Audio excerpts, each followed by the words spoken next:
자, 즐거운 10시가 됐습니다. 오늘 하다 보니까 벌써 5번째죠, 우리? 예. 시간 안 갈 줄 알았는데 금방 가요. 근데 저는 오늘은 그동안 지역 정책에서 사실 민주노총 외에는 별로 크게 막 다뤄본 적이 없는 그런 주제입니다. 사실은 제일 중요한 과제에 불구하고.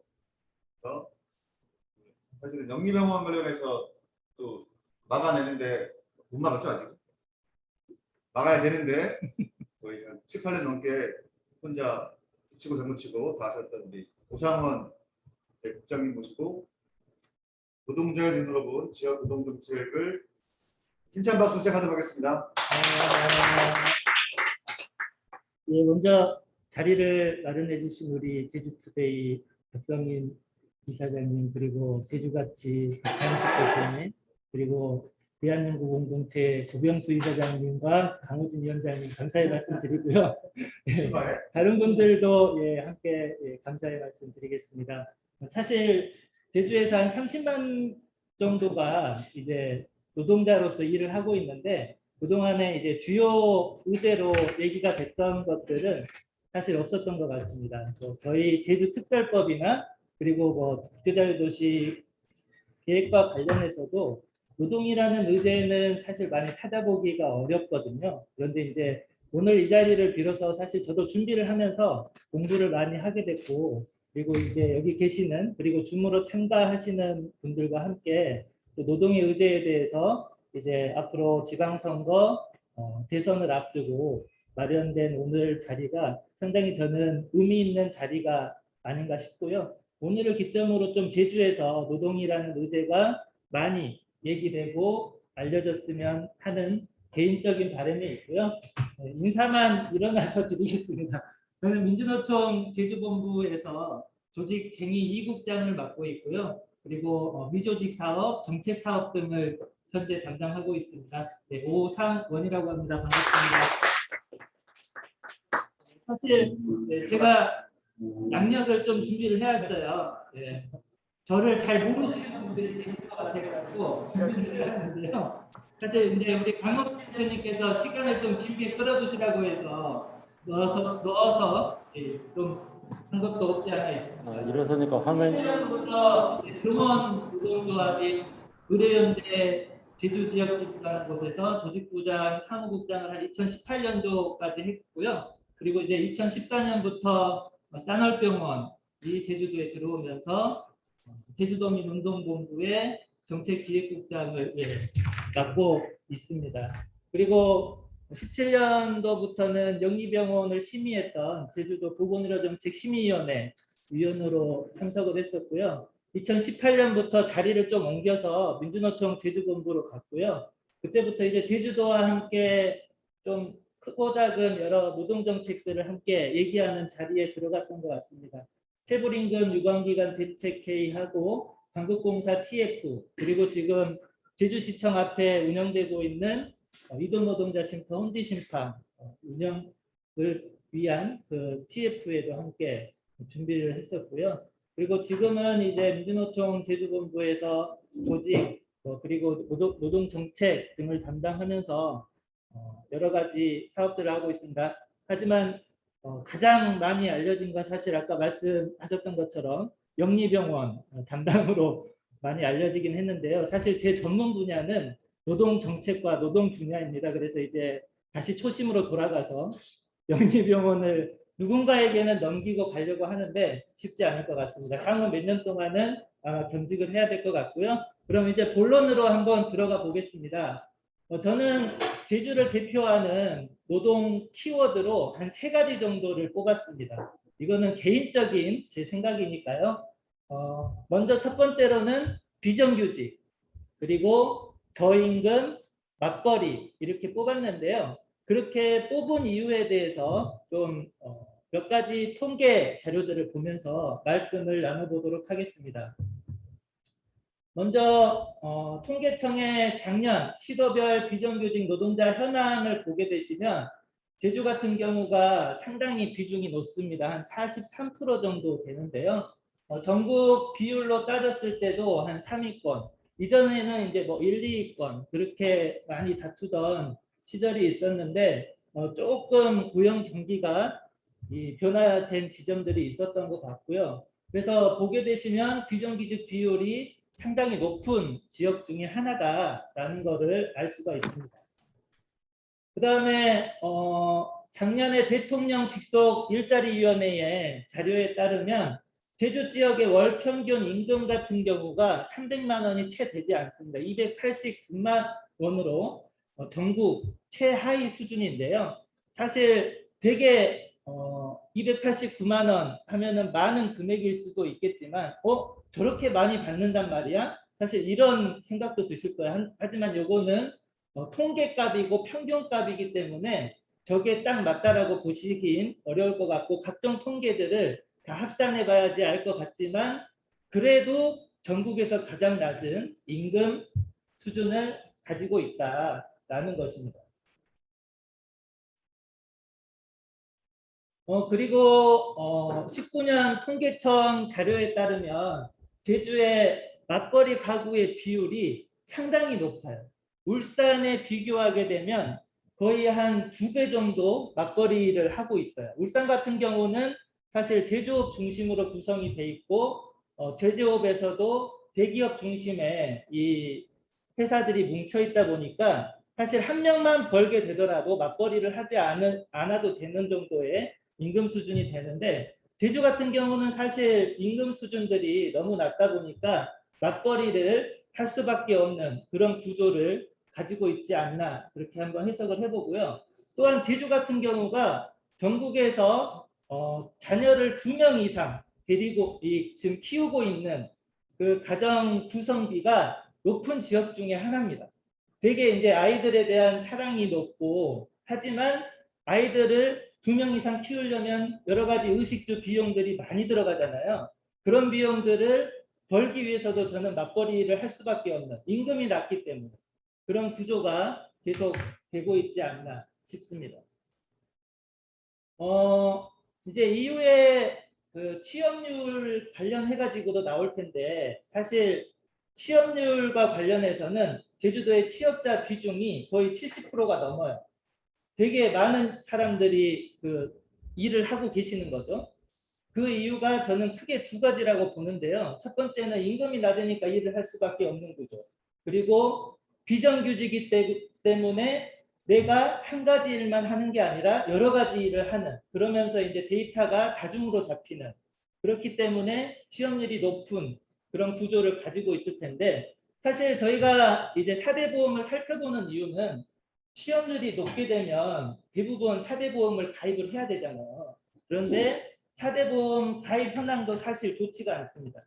국민연금 같은 경우도 전국 평균 이하의 가입률을 보여주고 있고요. 건강보험 같은 경우도 전국의 평균 이하로 되고 있습니다. 건강보험은 사실 되게 우리가 살아가는 데서 중요한 수단 중에 하나인데 이제 가입 현황을 살펴보게 되면 전국의 꼴찌 수준이에요. 그래서 사실 일을 하고 있지만 건강보험에 가입되지 않은 그런 사업장들이 되게 많을 거다. 그래서 이 문제에 대한 문제 해결 방법도 찾아봐야 되지 않을까 싶습니다.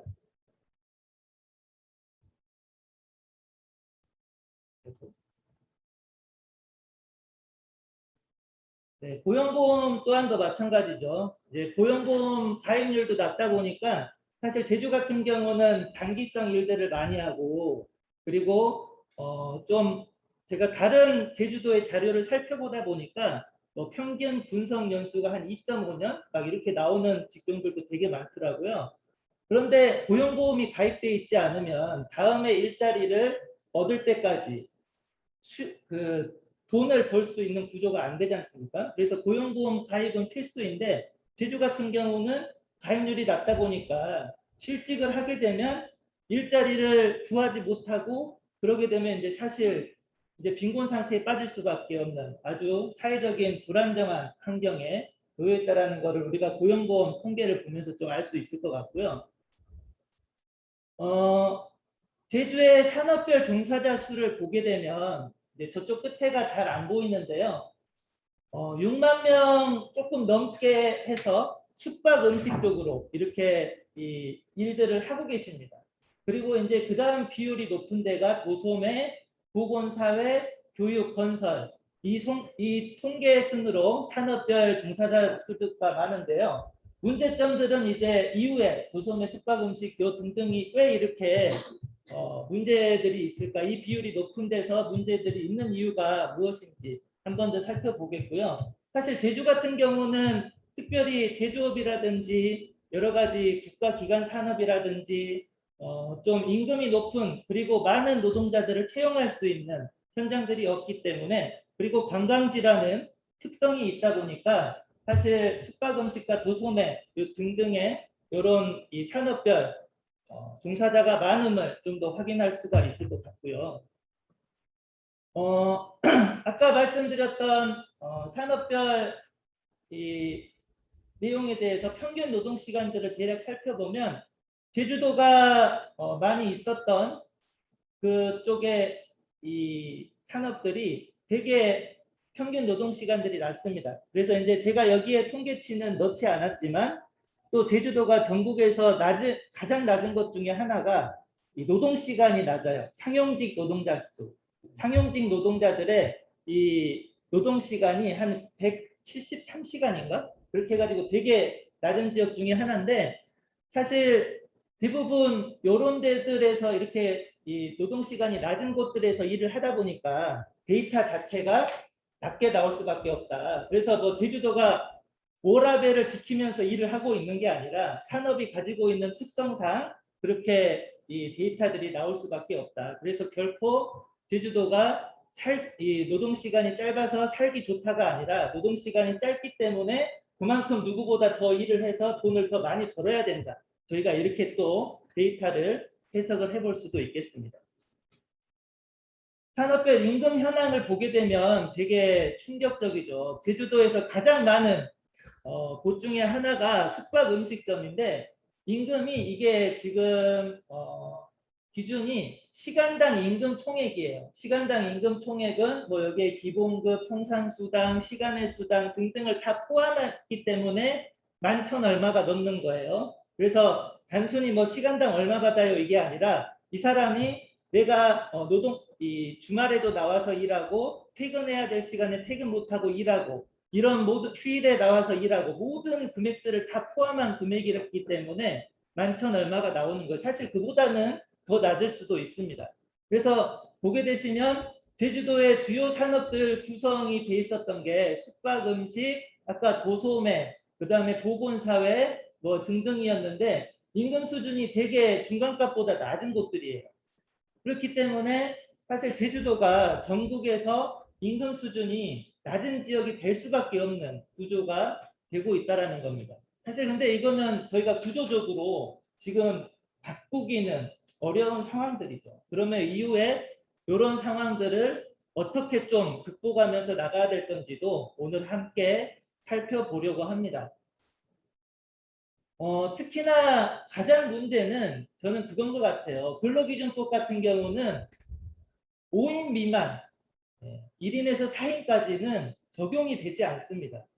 노동법 중에서 가장 중요한 근로기준법이 적용이 되지 않는데 제주도 노동자들의 약 3분의 1 정도, 일을 하고 있다고 하는 3분의 1 정도 노동자들이 근로기준법에 적용이 되지 않고 있어요. 그리고 이제 10인 미만 사업장까지 포함을 하게 되면 여기도 이제 영세 사업장으로 분류해서 보통 이제 데이터를 할 때 그렇게 계산들을 하게 되면 제주도의 한 절반 정도의 노동자들이 근로기준법에 미달하거나 거의 근로기준법 왔다 갔다 하는 수준으로 이제 받고 있는 거죠. 사업체 같은 경우도 그렇고 종사자들 같은 비율도 되게 1인에서 5인 그리고 5인에서 9인 사이에 이런 의존율들이 되게 높은 것을 저희가 확인할 수 있습니다. 그렇기 때문에 제주 같은 경우는 사실 여러 가지 근로기준법 위반 사례들이 종종 저희 사무실로 전화가 오거든요. 근데 1인에서 4인 그 근로기준법이 적용되지 않는 사업장들이 되게 많아요. 그렇기 때문에 사실 요분들 같은 경우는 저희가 도움을 드리려고 해도 좀 어려운 부분들이 많이 있는 게 사실입니다. 앞서 잠깐 말씀드렸지만 고용률이 서귀포시 같은 경우는 전국에서 가장 높았대요. 이 8월 달 기준으로 해가지고. 그리고 이제 통계청의 경제활동 인구조사 7월 기준으로 했을 때도 제주도가 가장 높아요. 그러면 제주도가 잘 살아야 되잖아요. 취업률이 높고 돈 버는 사람들이 많은데 잘 살아야 되는데 사실 전국에서 가장 살기 어려운 도시 중에 하나입니다. 제가 여기에 데이터 값을 넣진 않았지만 전국에서 부동산 상승률이 가장 높은 곳, 지금 서울의 강북보다 더 높은 곳이 제주도예요. 그리고 물가지수, 물가가 가장 높은 곳도 제주도입니다. 한 가지 예를 들게 되면 제가 이제 광주에 아버님이 편찮으셔서 이번 달에 한번 다녀왔는데요. 마트에 가서 아버님 사다 드릴 거를 찾다 보니까 제가 좋아하는 거봉이 보였어요. 광주 마트에서는 한 송이에 4,000원을 하더라고요. 그래서 이제 사가지고 맛있게 먹고 제주도 돌아와서 맛있는 거봉을 먹어야지 생각해서 제주도 마트에 갔더니 8,000원인 거예요. 2배가 비싼 거죠. 사실 이게 배를 타고 건너와서 그런 문제가 아니라 나중에 이제 그 통계청이라든지 여기 들어가서 물가 조회하는 데 들어가서 보시면 아시겠지만 돼지고기 값부터 해서 쌀값 모든 가격이 제주도는 다 비쌉니다. 다른 지역보다 월등히 비쌉니다. 과연 이 문제는 어디서 발생되는지, 유통의 문제인지 아니면 구조적인 문제인지 좀 거기에 대해서는 사실 저는 고민은 하지 못했어요. 그래서 임금도 낮은데 이 비싼 물가, 부동산 가격에서 제주도민들이 살려고 하다 보니까 사실 죽어나는 거죠. 그렇기 때문에 저는 개인적으로는 자본들을 위한 이 제주도 특별법보다는 오히려 제주도민을 위한 다른 특별법이 지금 필요한 시기가 아니냐. 제주도민을 적극 지원할 수 있는 그런 특별법이 필요하지 않냐라는 그런 생각도 해봅니다. 지금 요즘 최근에 특별법 개정과 관련해서 이제 지역사회에 여러 가지 의제들이 있다 보니까 잠깐 들어가지고 생각이 들어서 말씀을 드렸고요. 예, 그래서 제주가 이렇게 살기 어려운데 그러면 너는 뭐 할래? 그리고 이제 우리는 뭐 할까요? 사실 저는 그 얘기를 한번 해보고 싶습니다.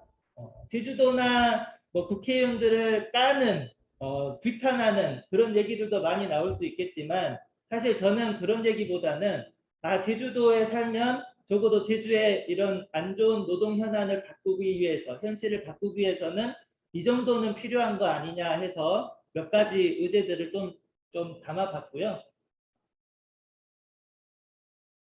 예, 먼저 첫 번째는 제주도의 제주도청에 노동정책과를 신설을 하는 것입니다. 지금 이제 노동정책과 관련해서 가장 진보적이라고 하는 지역들이 서울, 경기, 광주, 충남 이 정도 지역들인데 그 지역들의 특징들은 노동정책을 담당하는 곳들이 국 형태로 있거나 과 형태로 있거나 또는 정책관이 있거나 좀 이렇게 어쨌든 좀 신경 쓰는 모습들을 보이거든요. 근데 사실 제주도도 그런 시도를 하지 않았던 건 아니에요. 2018년 그 6월에 원희룡 전 도지사가 선거에 나오면서 주요 공약 중에 하나로 내세웠던 게 노동정책관을 신설하겠다고 했습니다. 하지만 결국 이행하지 않고 지금 가고 있는 거고 제주도민 지금 70만인가요? 60만인가요?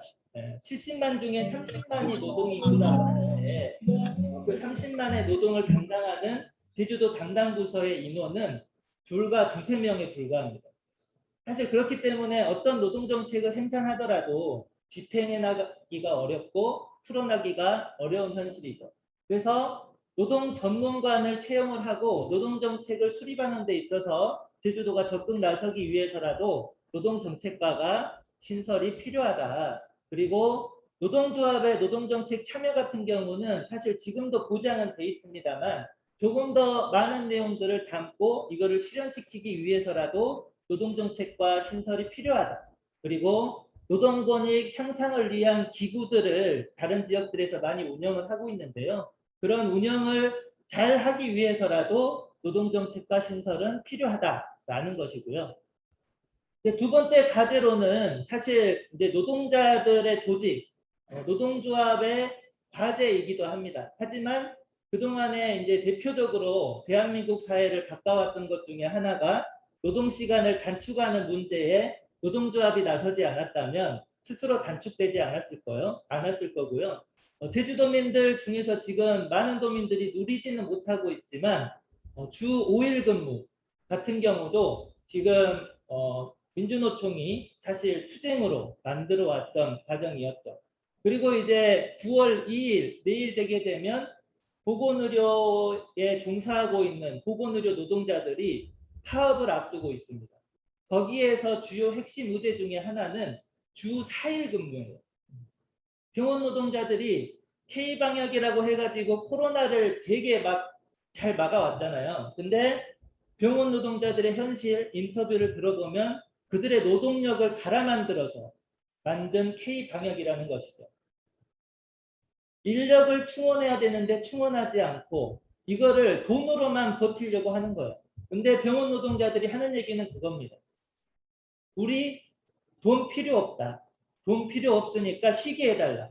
그러면 이거를 쉬기 위해서는 요분들이 주 5일 근무 들어가기 위해서는 인력을 충원해야 되는데 충원되지 않는 그런 모순들이 발생되고 있는 거예요. 그러면 우리의 구호는 주 4일 근무다.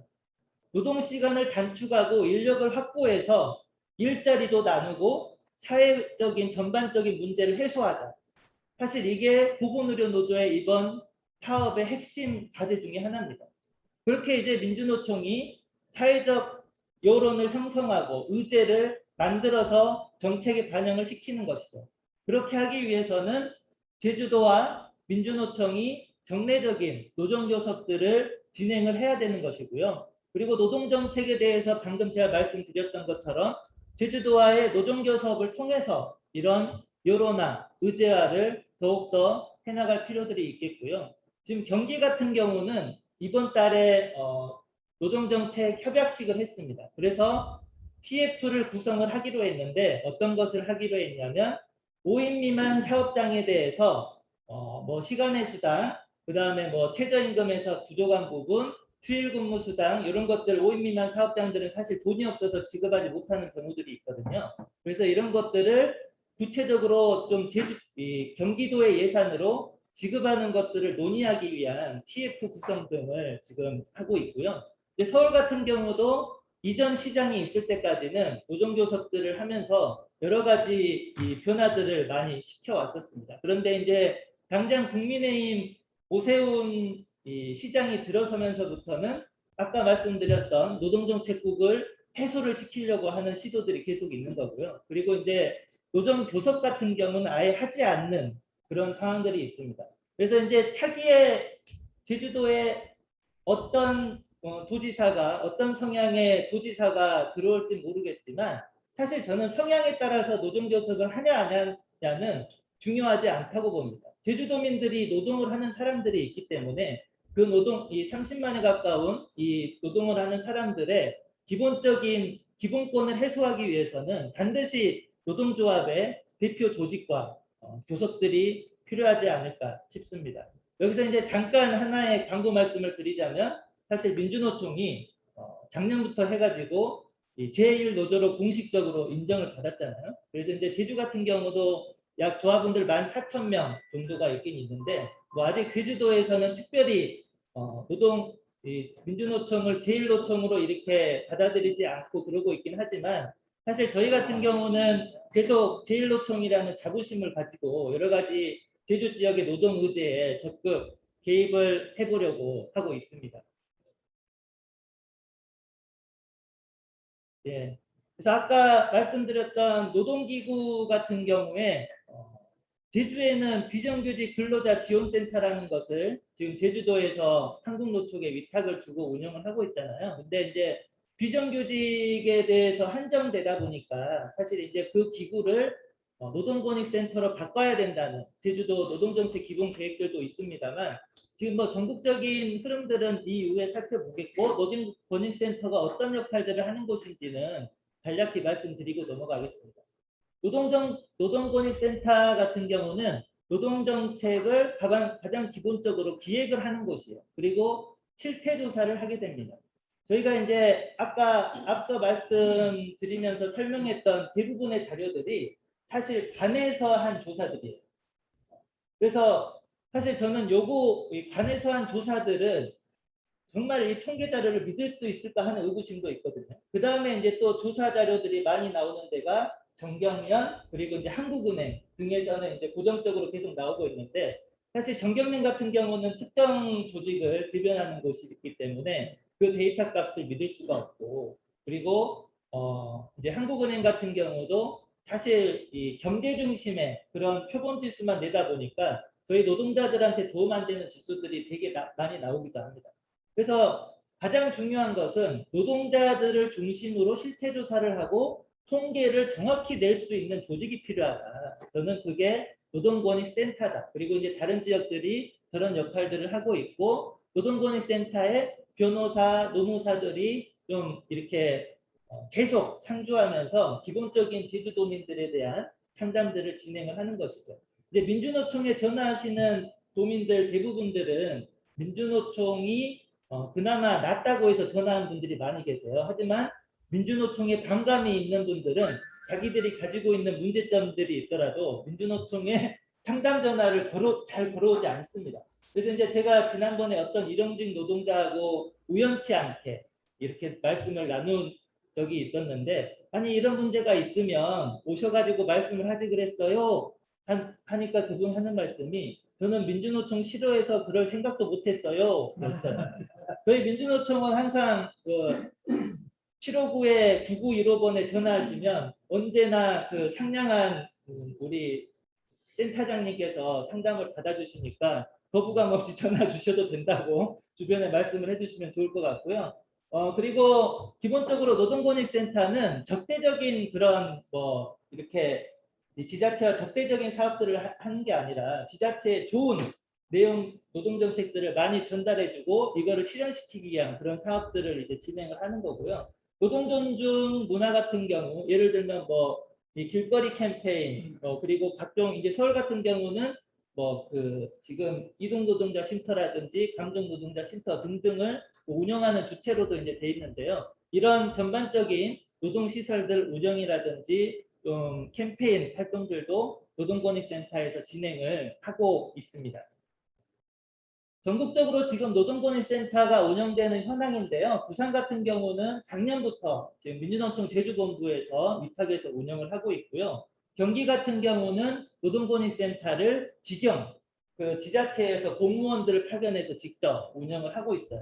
그리고 대전 같은 경우도 민주노총 대전본부에서 운영을 하고 있고 전남 같은 경우는 그 청소년 노동인권센터라고 이제 하는 곳이 있는데 저기에 우리 민주노총 출신의 이제 금속노조 노안실장 출신의 문길주 센터장님이라고 계시는데 이제 그분이 저 역할들을 수행하면서 지금 노동권익센터를 만드셨고요. 이제 문길주 센터장님 잠깐 그 자랑을 하자면 전국에서 최초로 노동자 자급복 세탁소 정책을 내셔가지고 이제 창원 뭐 경남부터 해서 이렇게 전국적으로 지금 퍼져 나가게 하는 그런 이 주체 중에 한 분입니다. 그래서 저희 같은 경우도 노동권익 센터장님, 전남 센터장님 모셔가지고 강연도 들을 정도로 대단히 좀 이제 정책적으로 안목이 높으신 분이니까요. 제가 이거를 말씀드리는 것은 아마 저희 지금 줌에 참여하신 분들 중에서도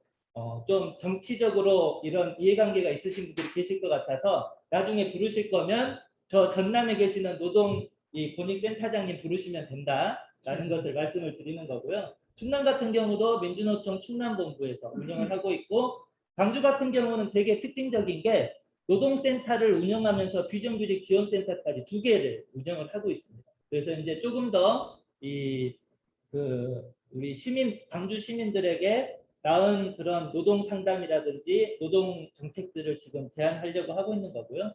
서울 같은 경우는 비정규직 센터에서 운영을 하고 있고 각 구별로는 이제 각 구에서도 노동권익센터를 운영을 하고 있는데 직영을 하는 곳도 있고 위탁을 하고 있는 곳이 있습니다. 그래서 이제 서울 같은 경우는 각 구별로도 운영을 하고 있다라는 게 조금의 차이점이 될 것 같습니다. 어떻게 보면 이제 노동권익센터는 전국적인 흐름이라서 제주 같은 경우는 들어오긴 할 거예요. 이제 2019년에 발표된 노동정책 기본계획, 제주도의 노동정책 기본계획에도 노동권익센터 신설에 대해서 이제 설립에 대해서 나와 있는데 지금의 비정규직 근로자 지원센터를 노동권익센터로 이제 바꾸는 형태로 이제 가게 될 것 같은데 여기에 대해서는 사실 민주노총은 조금 걱정은 있습니다.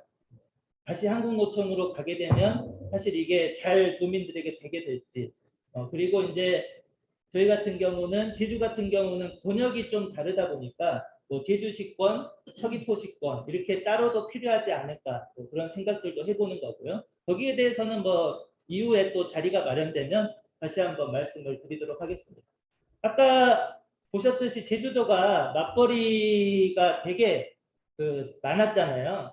그래서 이제 맞벌이 가정에 대한 지원 제도들도 필요하지 않을까 싶어요. 이거는 이제 서울에서 진행되는 아이돌봄 서비스가 어떻게 구성이 돼 있는지 보여주는 내용 중에 하나인데요. 사실 여기 있는 뭐 키움센터, 지역아동센터, 돌봄거실, 방과후 아카데미, 공동 육아방 정도까지는 제주도에서 거의 다 하고 있어요. 요거는 이제 청소년 수련관에서 하고 있고 학교에서 하고 있고 요거는 각 지역의 아동센터들이 있고 요거 같은 경우도 지금 제주도에 2곳인가 있거든요.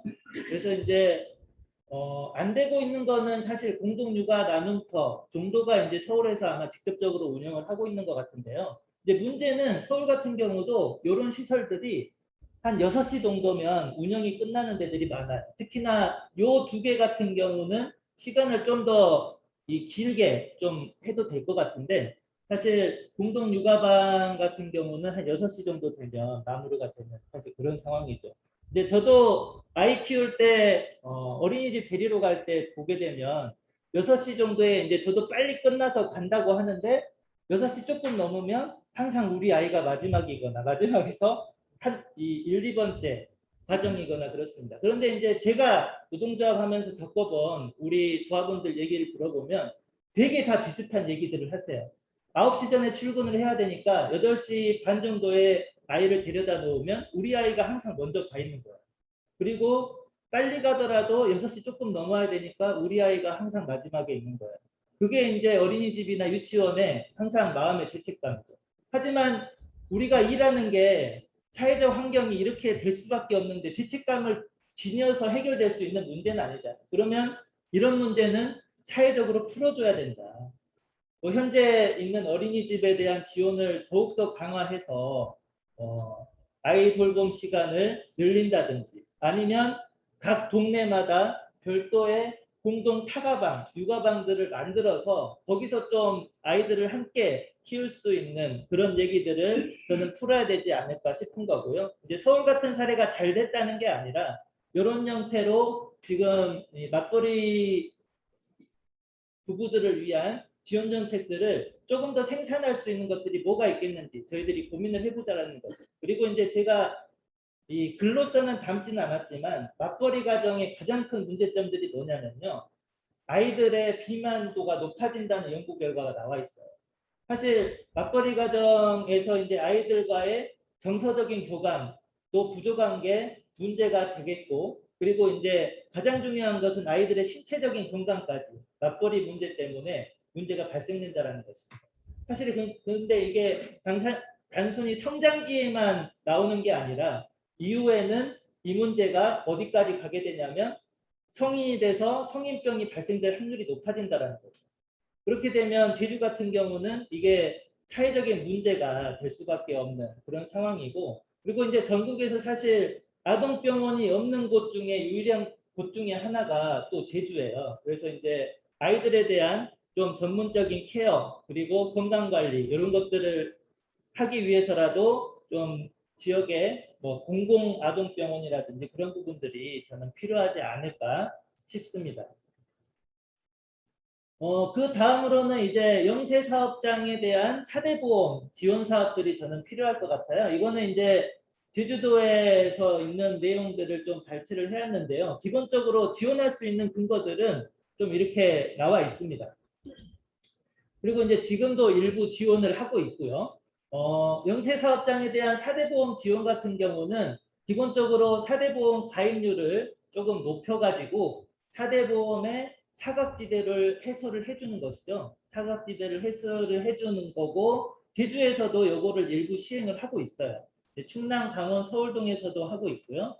근데 이제 지금 제주에서는 어떻게 하고 있냐면 여기에 대해서 이렇게 하고 차액분의 50%만 지원을 하고 있거든요. 근데 이제 저는 차액분의 50%가 아니라 전액을 지원해주자. 사대보험을 이렇게 딱딱딱 하고 두루누리 사회보험이 예를 들면 이제 보험료가 10만 원이다. 보험료가 10만 원이 나왔다고 가정을 하게 되면 그중에 80%를 두루누리로 지원하고 나머지 20%의 10%를 그것도 이제 사용자에 대한 것들만 제주도에서 지원을 해주고 있는데 그러지 말고 사용자와 노동자 둘 다에게 지원을 해주자라는 그런 주장이고요. 이렇게 되게 되면 기본적으로 이런 이런 효과들이 발생이 될 것 같아요. 근데 지금 국민연금 가입률도 낮다 보니까 사실 65세 이후로 갔을 때 다른 지역보다 연금 수령률도 낮아질 수가 있고요. 실업이 되더라도 실업급여를 하지 못하는 것들을 이 4대 보험 지원 사업으로 해결을 해줄 수가 있고 그리고 육아휴직을 출산휴가 육아휴직을 가려고 해도 사실 이 사대보험이 가입돼 있지 않는 상황에서는 가기가 어려운 그런 상황들이죠. 그리고 직업훈련을 더욱더 많은 지원을 받기 위해서라도 이 고용보험이나 이런 것들이 가입이 돼야 되는 상황이고요. 내가 내는 사대보험료가 줄어들면서 실질적인 임금을 수령하는 금액이 높아지는 거죠. 그렇게 해서 반사적으로 임금 상승 효과도 노릴 수가 있는 거고 사대보험 잘 되고 여기 지원들이 잘 되네. 그러면 난 여기서 계속 일할 거야. 그런 장기 근속에 대한 양질의 일자리를 만드는데도 보탬이 되리라 생각을 합니다. 그런데 이제 문제가 바로 정부예요. 정부가 요거를 올해부터는 지원을 거의 이제 끊다시피 합니다. 2011년 1월부터 해서 기존에 이 두루누리 사회보험 지원되는 사람들을 다 끊어요. 그리고 이제 이후에 지원은 신규로 들어오는 사람인데 지난 1년 동안은 고용보험이나 국민연금 가입 이력이 없어야 되는 거예요. 사실 이런 사람들이 많을 수도 있겠지만 이렇게 한계치를 둬버리면 될 수가 있겠습니까? 그래서 이제 사실 이거는 지자체에서 할 수 있는 사업의 영역이 아니다 보니까 이게 정부 정책적으로 좀 바뀌어야 되는 문제점들이 있는 거고요. 이게 이제 바뀌지 않게 되면 사실 아까 앞서 있는 그런 내용들이 실현되기에는 되게 어려운 조건들이 되게 되겠죠. 자칫 잘못하면 야 그러면 우리 지자체에서 이 돈을 다 내란 말이야 이런 주장이 될 수 있기 때문에 뭐 20% 내야 될 거를 지금 우리한테 100% 내란 말이야 이렇게 되는 이제 제주도는 절대 그렇게 못해 이제 그렇게 하겠죠. 그래서 정부 정책이 문제가 있는 부분들 어떻게든 바꿔내야 된다.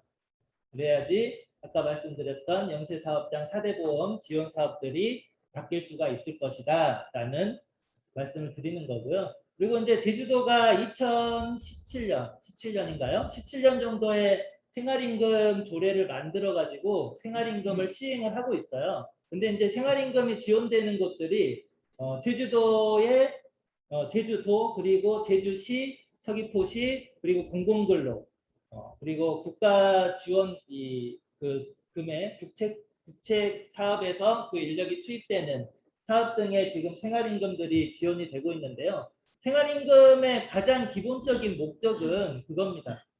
일을 하는 근로자와 그 가족들이 인간다운 생활을 누릴 수 있도록 이거는 뭐죠? 노동자 한 명이 돈을 벌어가지고 가족을 먹여 살리는 게 생활임금의 목표예요. 근데 사실 생활임금이 과연 내가 혼자 돈을 벌어가지고 가족들을 먹어 살릴 수 있을 정도로 많이 올라왔냐? 아니라는 거죠. 그래서 그 근본적인 목적들을 저는 좀 실현하기 위해서라도 생활임금 민감 확산과 대폭적인 임금 상승이 필요하다라는 것이고요. 지금 현재 같은 경우는 아까 말씀드렸던 것처럼 도, 출자 출연, 민간 위탁, 공공근로에 한정돼서 지금 되고 있는 상황입니다. 그래서 저는 주장이 그래요. 제주도에 그 뭐 정부든 제주도든 모든 세금이 들어가는 지원 사업에 생활임금을 하한제로 의무 적용해야 된다. 생활임금이 현재 뭐 11,050원이다. 그러면 이거를 최저치로 해가지고 줘야 된다. 그 이상 주는 거는 뭐 상관없는 거죠. 사업주별로 뭐 알아서 주는 거고. 그래서 제주도가 직접적으로 간접적으로 지금 고용하고 있는 여러 가지 공공사업과 입찰 사업에 이것들을 생활임금제를 적용을 해야 된다. 그리고 협동조합에도 되게 많은 그 지원들이 제가 들어가는 걸로 알고 있는데요. 그리고 이제 마을기업, 예비적 사회기업, 사회적 기업, 사회적 기업, 장애인, 여성기업 등 여기에도 생활임금 기본적으로 적용을 해야 된다. 그리고 외국인 투자직으로 지정되어 있는 곳들, 그리고 투자진흥직으로 지정되어 있는 곳들도 다 적용을 해야 된다. 사실 이 부분은 법을 바꾸지 않아도 지자체의 조례로서 충분히 가능한 부분들이죠. 그렇게 되게 되면 적어도 생활임금이 지원되는 곳들이 많기 때문에 자연적으로 임금 상승률이 있겠죠. 이제 2018년부터 최저임금과 제주도의 생활임금 금액을 제가 비교를 조금 해봤는데요. 한 뭐 28만 6천 원, 28만 9천 원 갈수록 이제 생활임금과 최저임금의 차이가 조금씩 나기 시작을 하죠. 제주도가 대폭적으로 좀 임금을 높여야 되는데 사실 그 부분 아쉽긴 합니다만 일정 정도 높아지고는 있어요. 그래서 지금은 한 30만 원 정도 최저임금과 생활임금이 차이가 나고 있는데 이제 생활임금이 적용되는 사업장이 더 많아지게 된다고 하면 제주도의 전체적인 평균 임금도 조금씩은 더 높아질 수 있겠죠. 그래서 보게 되시면은 지금 이거는 제가 제주특별자치도 생활임금 산정 모델 개발 연구 자료에서 발췌를 해온 건데요. 작년 기준으로 제주도에서 생활임금이 적용되는 도민들이 약 7,300명 정도 해서 900억 정도 투여가 됐다고 해요. 그 중에서 이제 지방비가 한 600억 정도 들어갔다고 보시면 되겠고요. 이거를 이제 제주도의 예산으로 제주도의 비중이 가장 높았던 도소매, 운수, 창고, 숙박, 음식점 등의 생활임금을 적용한다고 가정했을 때 이제 저 100% 보전은 못 해주고 최저임금과 생활임금 차이에 100% 보전은 못 해주고 50%만 지원을 해줬을 때 연간 한 200억 원 정도의 예산이 필요하다. 지금 이제 제주도의 예산이 한 5조 조금 넘어가죠. 5조 5천억인가 되는 것 같고요. 그리고 이제 버스 준공영제 한 1,000억 원 정도 들어가고 사실 생각해 보면 막 그렇게 많은 금액은 아니에요. 그래서 정책적으로 고민하고 실현하게 되면 언제든지 할 수 있다. 다만 뭐 예산 문제나 이런 것들 같은 경우는 저는 또 정부와 상의하고 이렇게 하다 보면 조금 더 좀 따올 수 있는 그런 부분들이 있지 않을까 싶어요. 그래서 제주도의 가장 열악한 산업 대표 산업인 이 세 곳에 이렇게 지원하게 되면 어쨌든 임금 상승률이 나오게 된다. 요거를 제가 연구한 게 아니라 제주연구원에서 이미 연구를 해놓은 거죠. 그래서 이런 자료들은 썩히지 말고 정책적으로 꼭 입안을 시켜서 실현될 수 있도록 할 필요들이 있을 것 같습니다. 여기서부터는 이제 저희 그 민주노총 안에 이제 노정교섭을 준비를 하고 있는 그 요구안들에서 나오는 건데요. 기본적으로 노동기본권 사각지대에 있는 노동자들에 대한 좀 노동기본권 해소 정책들이 필요하다. 지금 제주도에 실제 등록된 이주 노동자들이 한 2만 5천 명 정도 되고 미등록이 아마 15,000명인가 해서 한 4만 명 정도 되는 걸로 알고 있거든요. 근데 이제 이 이주 노동자들이 사실 제대로 된 이렇게 상담이라든지 그런 것들을 받고 있지 못해요. 그러니까 이제 저 밑에 우리 그 제주도에서 용역을 줘서 운영되고 있는 외국인 근로자 지원센터 같은 경우는 사실 여러 가지 뭐 노동 상담이나 이런 것들도 정말 열심히는 하고 계시는 것 같은데 들리는 말씀에 의하면 미등록 노동자들이나 여기에 대해서는 좀 부담감 때문에 안 하고 계시는 거고 그리고 이제 좀 이렇게 그냥 기관과 연결해주는 정도의 좀 역할들만 하고 있어서 사실 그 역할들이 좀 한계가 있다라고 좀 나와 있는 노동정책 기본계획 그 계획서를 봤는데요.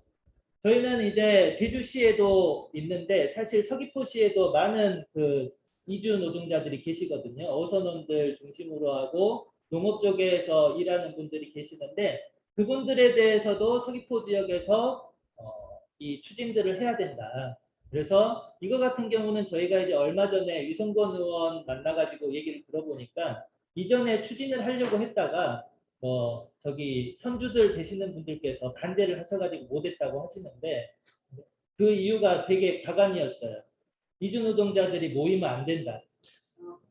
그래서 이제 사실 되게 기본적인 인권적인 문제에서부터 출발해가지고 이거 자체가 이렇게 좋은 정책들이 추진되지 못하고 있다는 게 되게 충격적이었고 그래서 민주노총은 제주시 쪽 같은 경우는 사실 외국인 근로자 지원센터가 더 잘 되길 바라는 마음인 거고요. 이제 민주노총은 서귀포 이주노동자 지원센터를 설치를 해가지고 이주노동자에 대한 지원을 좀 강화해 보려고 하고 있습니다. 이제 얼마 전에 이거는 이제 또 상담 내용 중에 하나인데 베트남 이주 노동자들이 이번 달에 상담을 해오셨어요. 근데 제주도에서 잘 나가는 화해 업체인데 한 명당 체불액이 지금 2천만 원 넘어가지고 세 분 5천만 원인데 어제까지 임금을 지급하기로 하셨는데 한 노동자한테 150만 원인가 주고 말았다고 하더라고요. 그래서 사실 요분들 같은 경우는 한 명은 등록이 돼 있으시고 한 명은 두 분은 이제 미등록인데 또 한 분은 아이를 출산한 지 6개월밖에 안 된 여성분이세요. 근데 요분들 같은 경우는 병원 갔더니 한 달에 그 아이 출산 때문에 갔더니 300만 원 막 이렇게 주라고 지금 이제 아이가 아프면 사실 보건소 가면 그냥 진료를 해준대요. 근데 저녁에 아파버리면 병원 가면 수백만 원 불러버리니까 사실 엄두도 못 내는 그런 상황이죠. 그래서 임금도 못 받고 지금 여러 가지 이중고를 겪고 있는 그런 상황인데요. 사실 제주도가 조금만 나서주면 이런 체불 문제는 충분히 해결할 수 있거든요.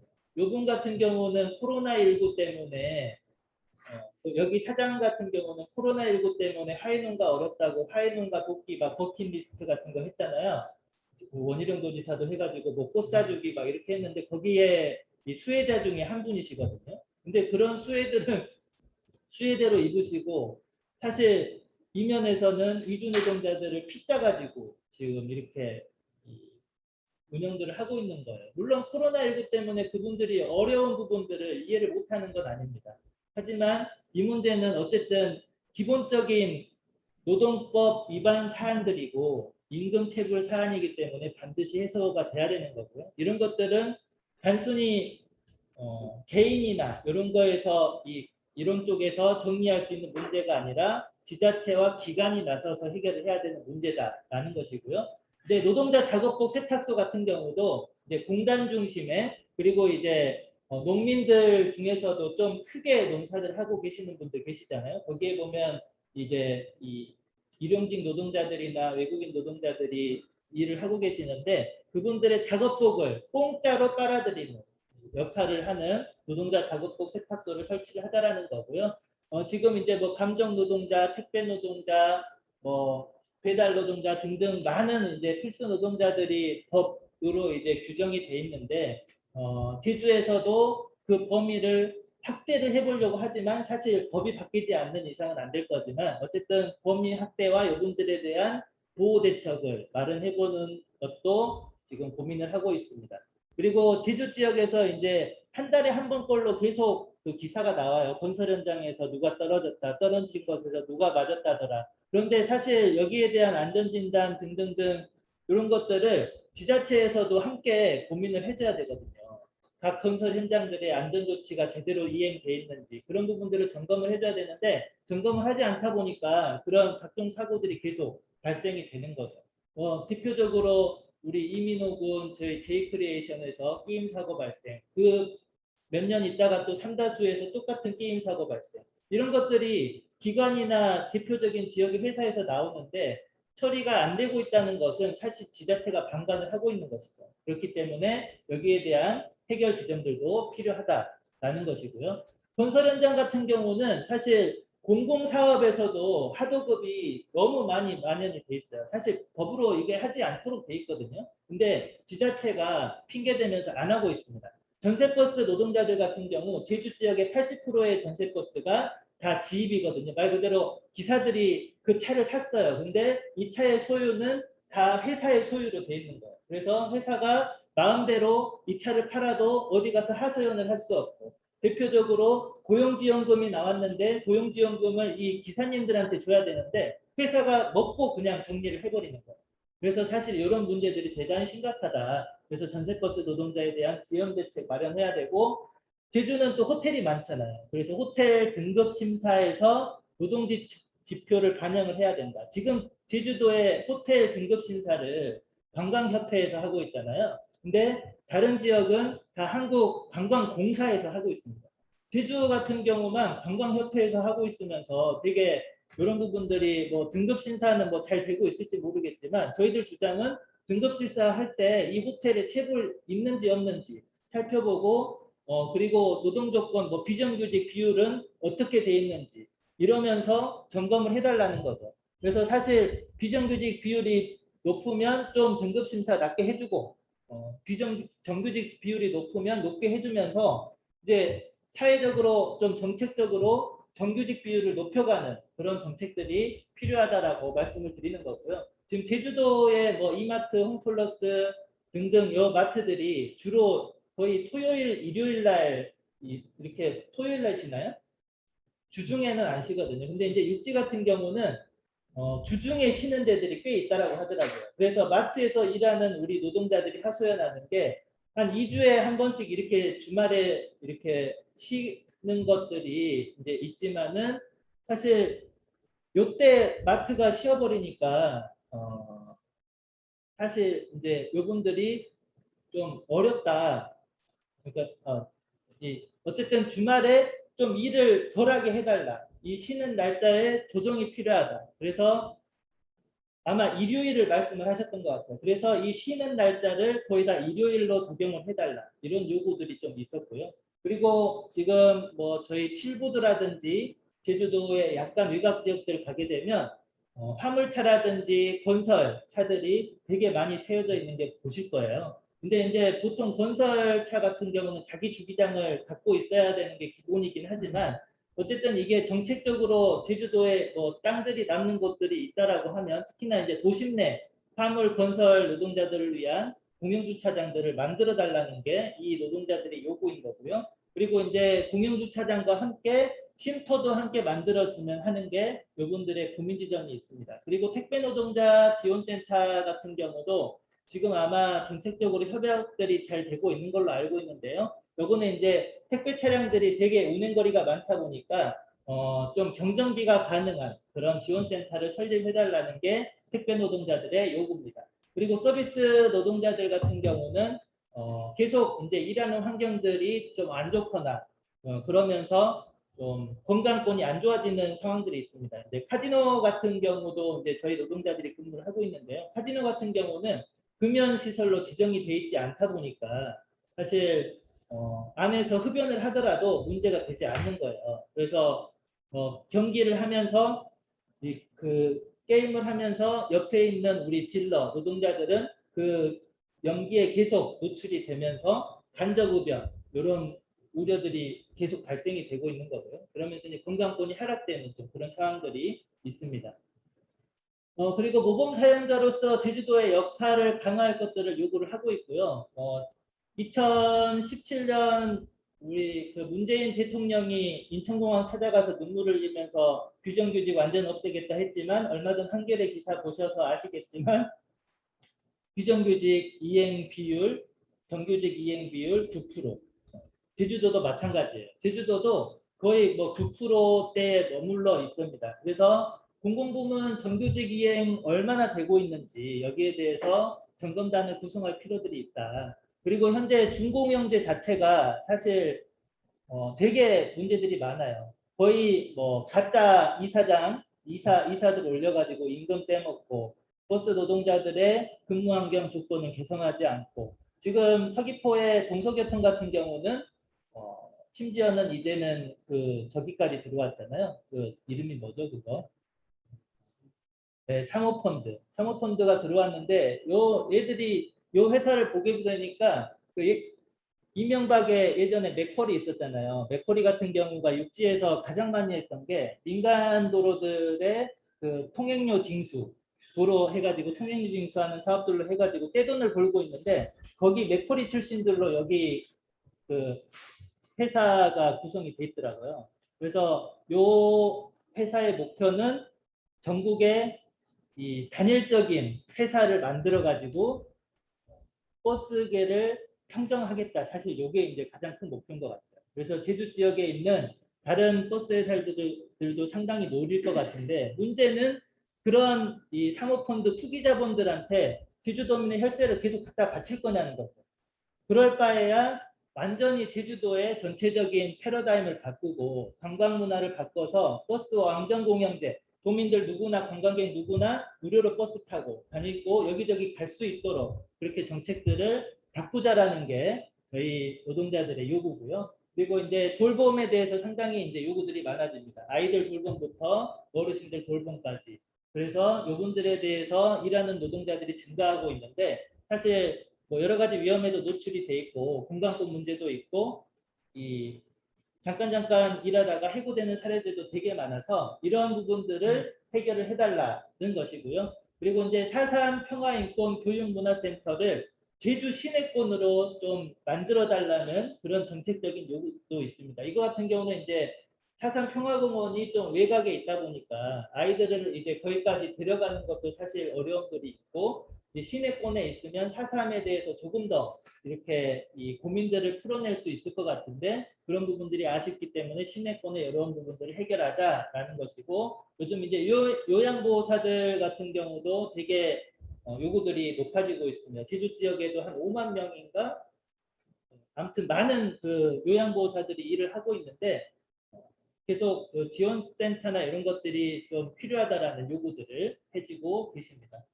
이거 같은 경우는 제가 간략히 그 다른 지역과 제주 지역의 사례를 비교를 해놓은 건데요. 이거는 교육청 자료예요. 저희가 코로나19 때문에 학교에 방역 인력들 전국에서 막 대폭적으로 뽑았다고 했잖아요. 근데 요분들 같은 경우는 정규직이나 뭐 계약직 이렇게 채용된 게 아닙니다. 근로계약을 맺은 게 아니라 자원봉사 위촉직. 자원봉사예요. 자원봉사. 그렇기 때문에 뭐 일을 더해도 시간의 수당 이런 것들이 있는 거 아니죠. 그런 거 다 제쳐두더라도 문제는 뭐냐면요. 자 여기는 충북이에요. 충북의 오선초등학교라는 곳인데 충북의 오선초등학교가 이 방역 인력에게 1시간 봉사하면 15,000원을 지급을 합니다.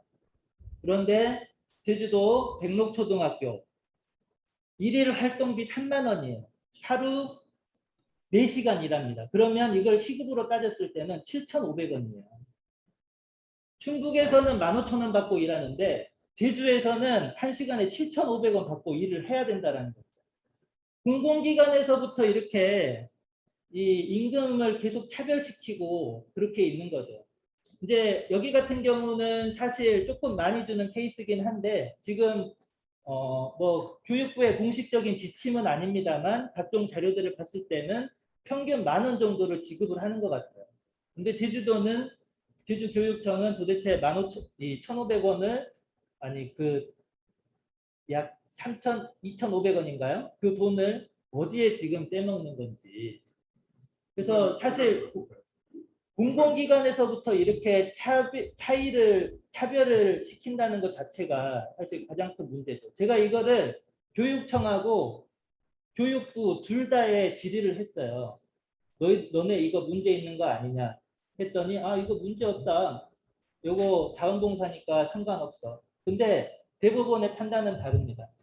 예전에 그 어떤 한 시민이 주민센터에서 이 자원봉사로 이촉직으로 일을 하고 있었는데요. 아, 나는 요거 돈 벌러 간 거지 자원봉사 아니다 해서 소송을 냈어요. 대법원에서 이 사람 노동자성을 인정을 했습니다. 그것은 자원봉사라고 하더라도 기본적으로 이 사람이 임금을 기대하고 일을 했다라고 하면 근로계약이라고 봐야 된다는 거죠. 최저임금을 위반하고 있어요. 제주교육청 자체가. 그러면서 방역 인력 잘 뽑았다 막 얘기를 하겠죠. 사실 모범 사용자로서 제주도의 역할을 하기 위해서는 가장 기본적인 법들을 지켜야 되는 겁니다. 그런데 그런 법조차 지키지 않고 있는 게 지금 교육청의 현실인 거고요. 그리고 얼마 전에 이제 저희 이 보훈실 도의회 의원님께서도 말씀을 하셨지만 지금 제주도의 그 기간제 노동자들에 대해서 퇴직금을 떼먹는다. 1년 미만 계약으로 해먹는다 해서 전수조사 들어가고 지금 토론회도 하고 했잖아요. 8월 달에 우리 지역본부로 전화가 왔어요. 남원읍사무소에 기간제로 근무하시는 노동자인데 크린하우스와 동네 청소 등등을 담당을 하신대요. 나이가 좀 드신 분 같아요.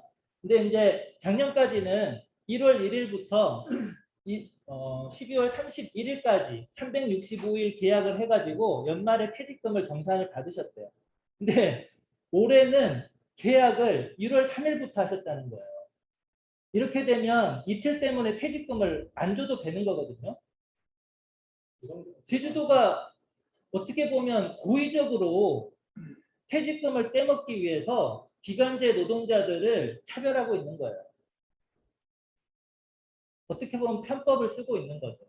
심지어 공공기관이 이런데 민간 기업이 어떻겠습니까? 모범을 보여야 할 제주도가 이렇게 하고 있는데 사실 가장 기본적인 것들을 공공기관이 지키지 못하면 문제는 심각해질 수밖에 없다. 그래서 요분 같은 경우는 직접 전화도 주시지 못하고 배우자분이 전화를 주셨어요.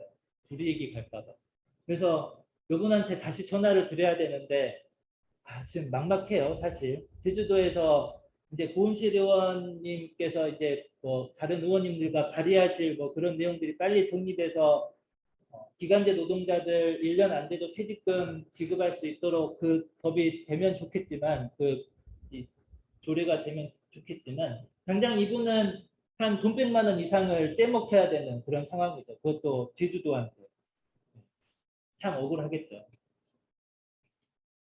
네, 그리고 이제 기후위기가 바뀌면서 뭐 탄소 중립, 친환경적 이런 이 정책들이 좀 추진이 돼야 될 것 같고 자동차는 뭐 2025년인가 내연기관 생산을 종료한다고 하고 유통 쪽도 이제 좀 구조조정이 있을 것 같고 발전 산업과 관련해서도 여러 가지 좀 정책들이 나오고 있잖아요. 그러면 거기에 필연적으로 따르는 게 이제 이 노동자들을 감축을 시켜야 되는데 그런 부분들을 함께 대화로 풀어가자라는 것이고요.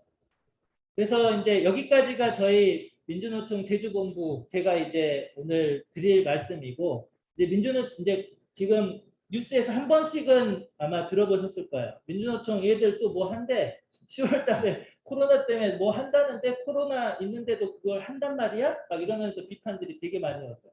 그래서 민주노총이 총파업을 지금 10월 20일 날 하는 거를 8월 23일 대의원대에서 결정을 했는데요. 대충 어떤 내용인지만 말씀드리겠습니다. 기본 그 구호는 거침없는 총파업. 거침이 없을지는 사실 잘 모르겠습니다만 요 밑에 게 중요하죠. 불평등 세상을 바꾸자. 그래서 불평등 세상을 바꾸기 위해서 총파업을 하려고 합니다.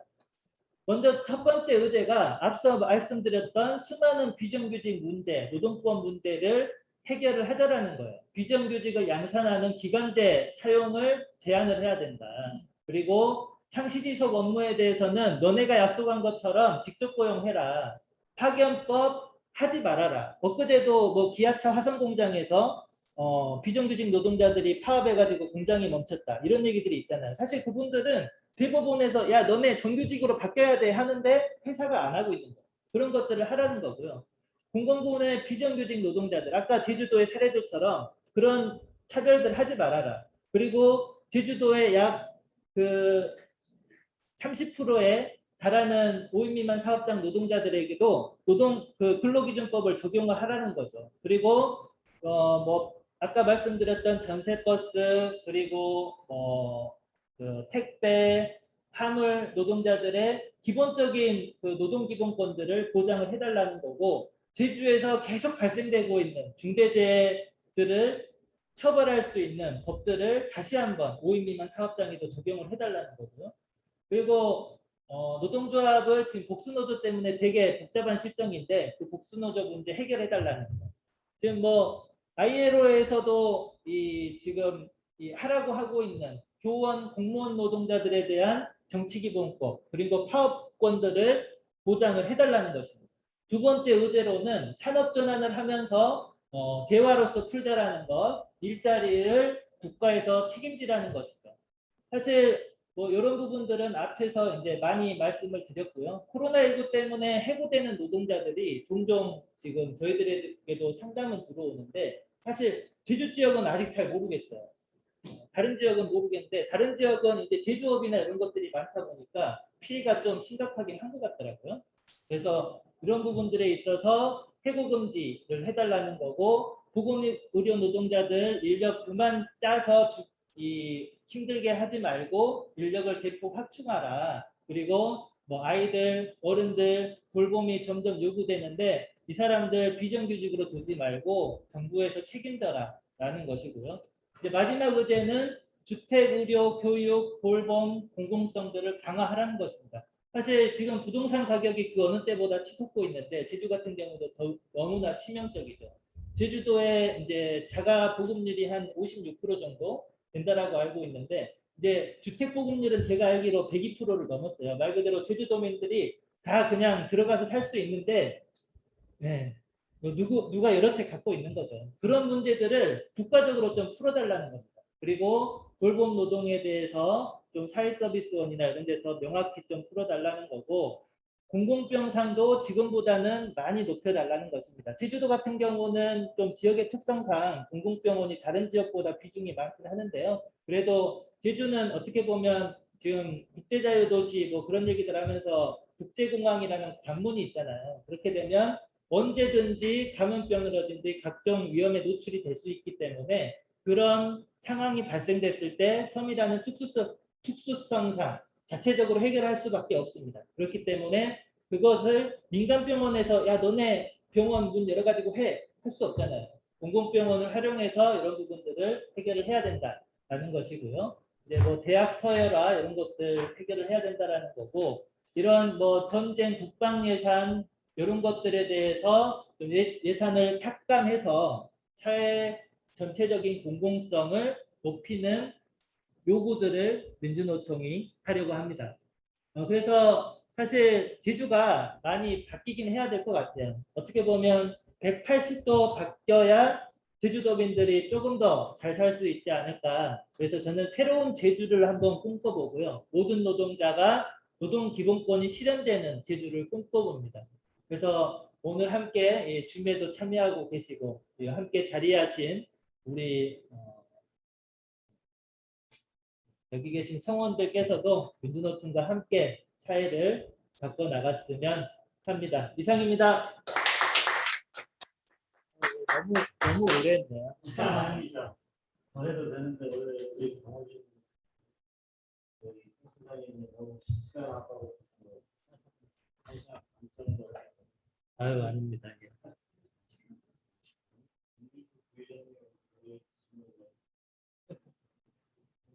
네, 질문 있으신 분은 손 들어서 질문해 주시던가 아니면은 채팅창에 질문 남겨주시면은 저희가 전달하도록 하겠습니다. 네. 잠깐 쉬는 시간? 하고 싶은 분하고 계속 얘기하면서 정리하는 분위기인데요. 아니요. 잠깐 감사를 받고 네, 잠시 그러면은 5분 정도 쉬는 시간 갖고 예. 네, 다시 질의응답 시간 갖도록 하겠습니다.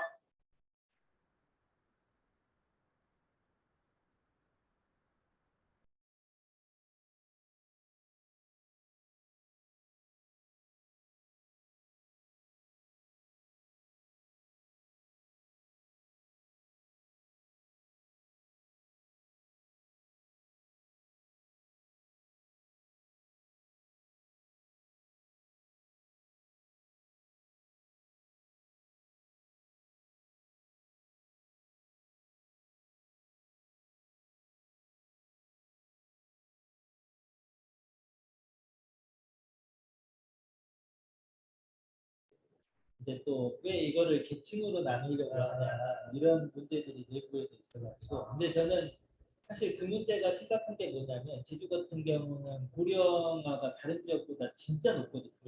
그래서 노인들이 뭐 일자리를 되게 요구를 하시는 거예요. 그러면 이 일자리와 관련해서도 이제 아까 그 방역 일자리 같은 경우도 이제 나이 드신 분들이 많이 하시긴 하는데 문제는 그냥 그렇게 갖고 일을 하시는 거예요. 그게 문제가 있는지도 모르는 거예요. 근데 이제 이런 거를 문제가 알고 캐치를 하고 문제 제기하면 지자체에서는 그래요. 그러면 바꿔야지가 아니라 이거 문제 없는데요. 이렇게 나와버리니까. 지금 보고 잠시 끄죠.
그래서 그 자료에 보게 되면 제주도에 어쨌든 가장 많은 그 이렇게 일을 하는 데는 농업으로 돼 있긴 합니다.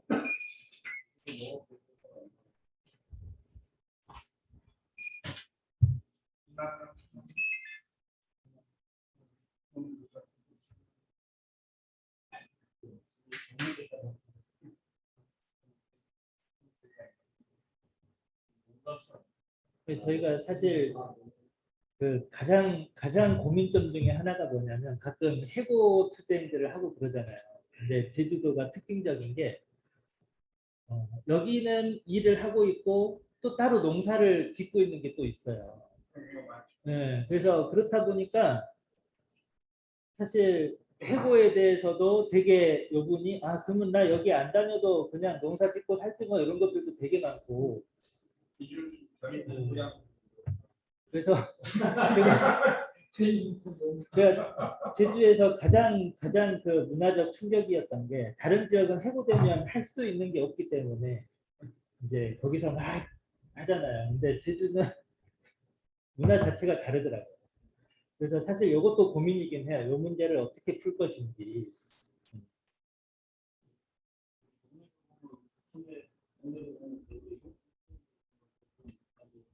많은 경우에 호텔이라든가 고추장이라든가 이런 것들이 나가시는 분들이 많아요. 우리 그 서귀포 지역에 계시는 조합원들 보게 되면 겨울에 되게 바쁘거든요.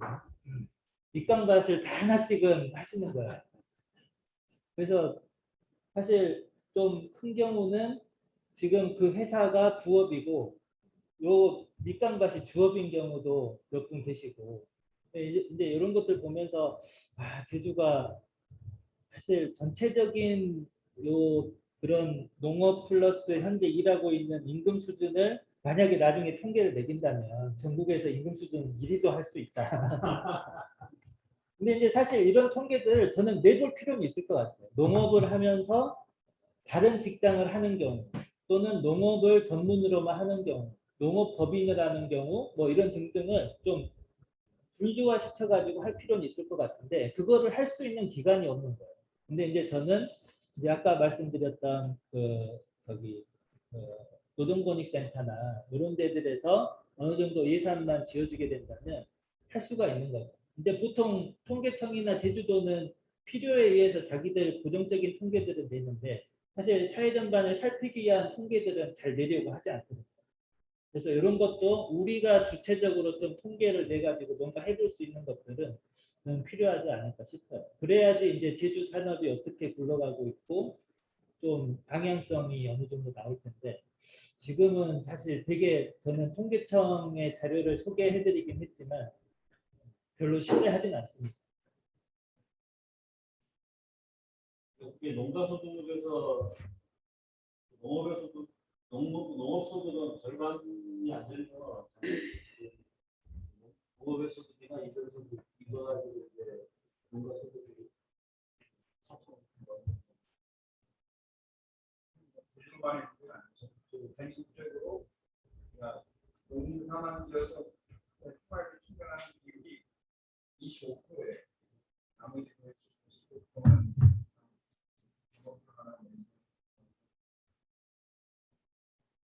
그런 건데 들어가는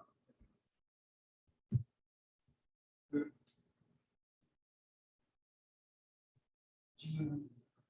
네. 제공하기 위해서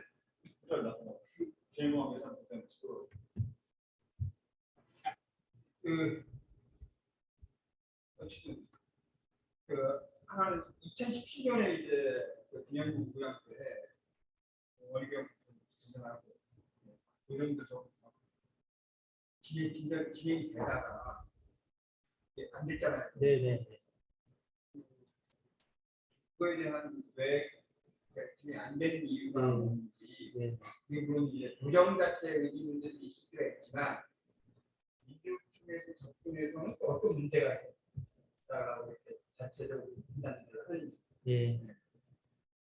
예, 그 부분에 대해서 답변을 드리자면 당시에 그 최종 합의서까지 나왔었습니다. 사인만 하기 전까지 이제 사인만 하면 딱 마무리가 되는 어떻게 보면 그때 했으면 전국에서 최초로 노동교섭을 지자체와 그 민주노총이 협약을 한 그런 케이스가 됐었을 것 같은데, 당시에 그 지금 이것도 기간제 노동자와 좀 관련이 있는 사안인데, 제주시청 소속으로 해가지고 그 주차 단속하는 차들이 있잖아요. 그 단속원들이 이제 그 기간제로 근무를 하고 있었는데, 이게 도청에서 어떻게 뭐 법원 해석을 받았는지 어땠는지 법제처 해석을 받았는지 모르겠는데, 공무원이 아닌 사람이 이 사람들이 단속을 하면 안 된다, 주차 단속을 하면 안 된다 해가지고 다시간 선택제 임기제 공무원으로 전환을 시켜버린 거예요. 그래서 전환 안 된 그 비정규직 노동자들은 그냥 잘라버리고, 이렇게 해가지고 당시에 요 문제를 제주도하고 계속 다투고 있었거든요. 그래서 요 문제가 해결되지 않아서, 요 문제가 해결되지 않는 이상 여기에 사인할 수 없다 해서, 사실 어떻게 보면 민주노총에서 거부를 한 거죠. 그래서 당시에는 이 정책 협의가 진행되지 않은 것으로 그렇게 보고를 드리겠습니다. 예. 그게 예를 들면 도정 자치 상황에서 네.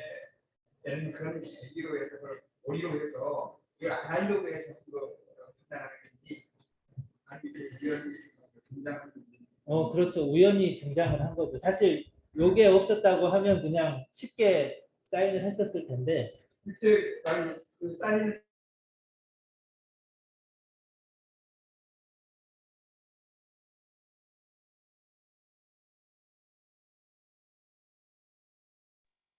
질문 하나 해도 되나요?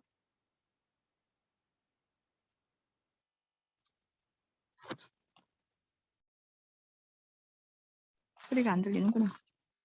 관리센터의 뭐 고용안정 문제, 그리고 이제 뭐 서비스 노동자들의 뭐 다른 서비스 질, 이런 고용안정 문제, 뭐 이런 것들이 저는 주요 내용이었던 거로 기억은 하거든요. 한 10가지 내외였던 것 같은데, 그거는 이제 되게 막 구호적인 뭐 정책적인 그런 내용들보다 되게 실리적인, 구체적인 그 타겟을 명확히 지적한 그런 내용이었던 것 같고요. 필요하다고 하면 당시의 내용들을 확인해서 이후에 그 내용은 있어요. 예, 말씀을 드리겠습니다.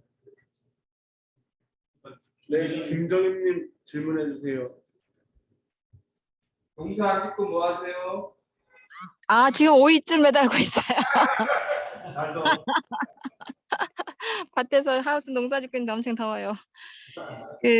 저기 뭐지? 사실은 저는 이제 농사를 짓고 있기 때문에 이 농업 노동자들을 이렇게 필요가 할 때가 많거든요. 많고 또 특히 이제 이렇게 불법이든 아니든 이거에 상관없이 여기 살고 계시는 분들을 그 어떤 인력이나 이런 것들 통해서 이렇게 쓸 수밖에 없는 상황인데, 이게 쓰면서도 매일 찝찝한 거지.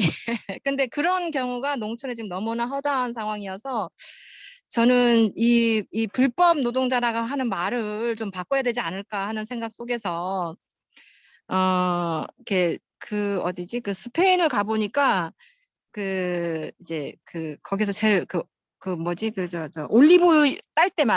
올리브 딸 때 거기는 이제 올리브 농사를 주로 하기 때문에 올리브 딸 때는 이렇게 아예 다 터놓더라고요. 아예 터놔서 언제든지 와서 일하고 언제든지 돌아갈 수 있도록 하는, 국가에서 그렇게 하고 있더라고요. 그래서 우리도 좀 그런 것들을 좀 불법이라고 하는 것들을 좀 이렇게 좀 풀 수 있는 어떤 이런 것들 좀 고민해서 하고, 이분들이 또 이제 저도 이제 밭에 와서 하루 일하다가 다치니까 병원 갔는데 병원비가 어마어마하게 나오더라고요.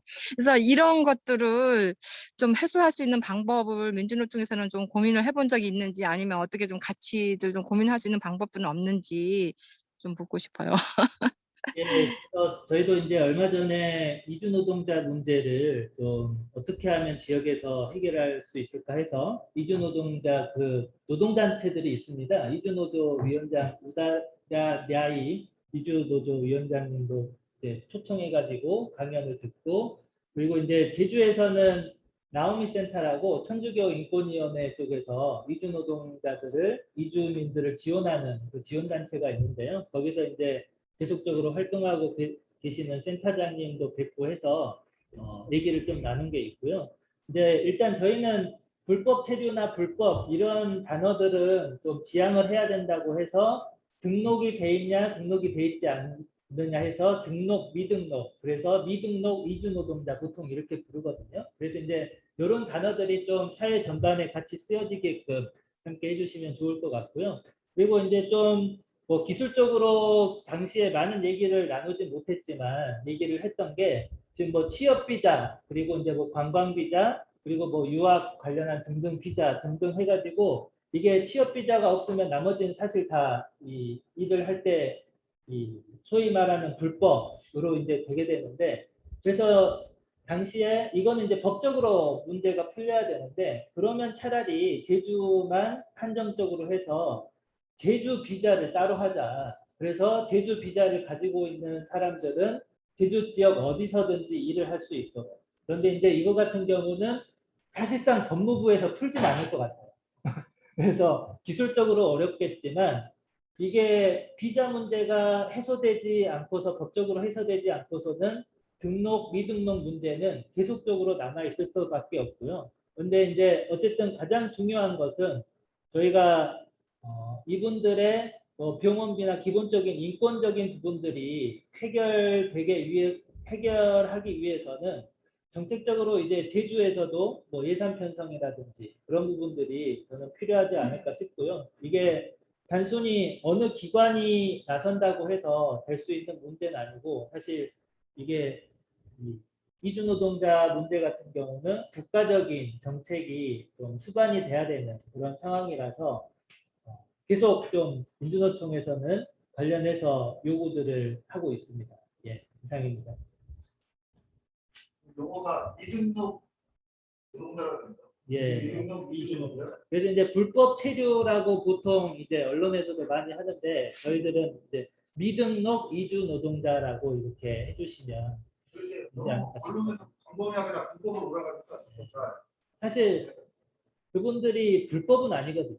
불법적인 그 활동들을 하는 것들은 아닌데, 이게 되게 이제 불법이라는 단어 자체가 나쁘다 보니까 인식조차가 안 좋잖아요. 이제 최근에 그 뭐지, 저희가 난민들과 관련해서도 되게 시선이 많이 바뀌었던 게, 지금 들어오는 아프간인가요? 아프간의 난민들은 되게 야 우리 잘했어 이러는데, 몇 년 전에 어디였죠? 예멘 난민들 제주에 들어왔을 때는 정말 폭동이 일어나는 줄 알았잖아요. 이게 사회가 어떻게 이 사람들을 대하냐가 되게 중요한 것 같아요. 그래서 요분들은 사실 전쟁을 피해가지고 살기 위해서 오신 분들인데, 우리가 예전에 우리 그 아버님 뻘 그리고 할아버지 뻘 그 어르신들이 한국전쟁 피해가지고 다른 나라 가서 일하고 오셨던데, 그분들은 다 그러면 불법 체류자들이죠. 어떻게 보면 우리는 불법 체류자들의 자손들인데, 과연 지금 현 시기에 다른 나라에서 온 이 미등록 이주노동자들을 그렇게 인권적으로 반대할 필요들이 있을 건가요? 거기에 대해서는 정말 좀 진지하게 저는 토론이 필요하지 않을까 싶은 부분이 있습니다. 추가로 짧게 예를 들면 이제 과거에 진보정당에서 국가 차원의 노동정책 말고 네. 지방정부 차원에서 노동정책하고 해서 주로 조례 만들기를 1, 2, 3, 4, 5 했는데, 그때 이제 아쉬움이라기보다는 나름 조례를 다 다시 만든 거예요. 진보정당이라고 그런 식으로 만들었는데, 그러면 아까 예를 들어 비정규직청 센터가 생겼어. 그렇죠? 거기를 실질적으로 운영하는 건 우리 같은 사람 입장에서는 약간 이기주의일 수 있는데, 차라리 한국노총 주지 말고 민주노총이 맡았으면 좋겠다 이런 생각이 있는데, 당시로는 민주노총 대통령부가 뭔 소리냐, 우리는 이때로는 좀 받을지언정 뒷담화 말한다 하는 바람에 사실은 정치로 보면 민주노총이 내부적으로 할 수 있었던 거를 전에 보내버리는 건 사실 안쓰러운 게 있거든요. 근데 발표 자료를 보니까 노동부의센터도 이제 민주노총에서 하실 때 있으니, 그 입장에서나 민주노총 대신부가 노선이 바뀐 건가, 아니면 우리가 어떤 일을 벌여서 국익적인 노동관계 센터나 기관을 만들었을 때 민주노총 대신부는 할 이사가 있는 것까지 한번 디테일하게 좀. 네, 그렇지 않아도 이제 노동권익센터와 관련해서 우리 이제 민주노총 사업 같은 경우는 대의원대에서 이제 결정이 돼야지 통과가 되거든요. 그래서 대의원대에서 3월달에 결정이 되긴 했습니다. 제주도에서 예.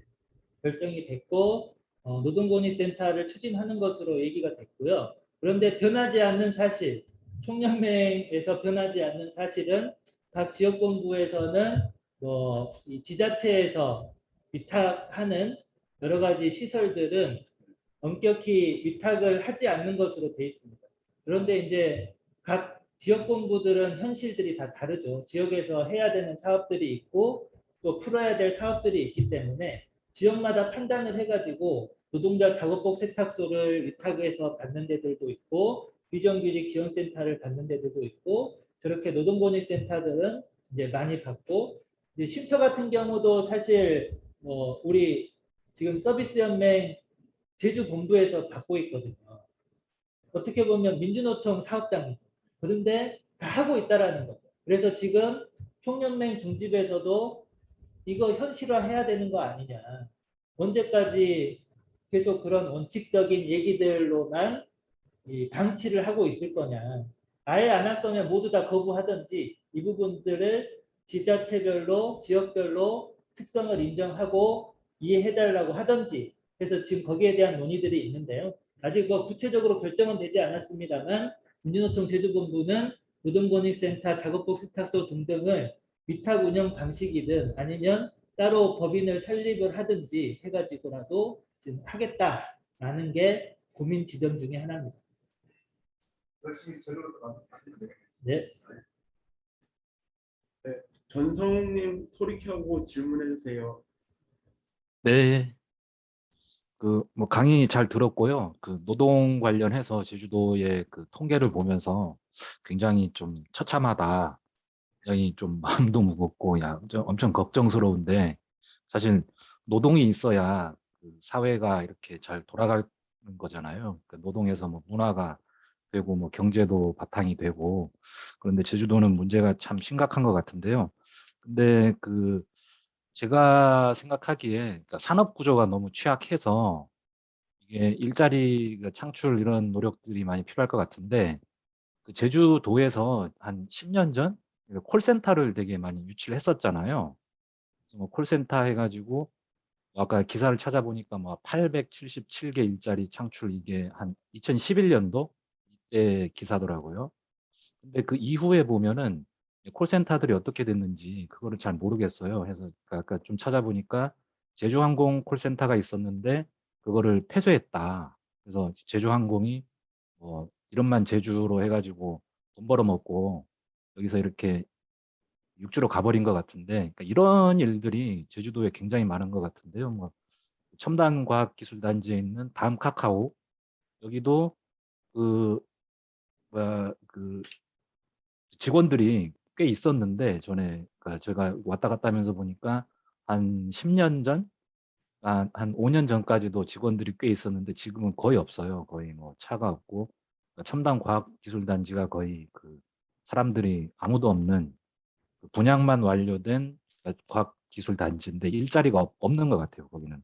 갖고 그리고 그 제주 반도체나 그리고 제주 맥주, 제주 항공 이런 제주자 붙이고 사업을 하는 회사들이 많은데 이 사람들의 그러니까 주요 그 일하는 그러니까 지역이 서울인 것 같거든요.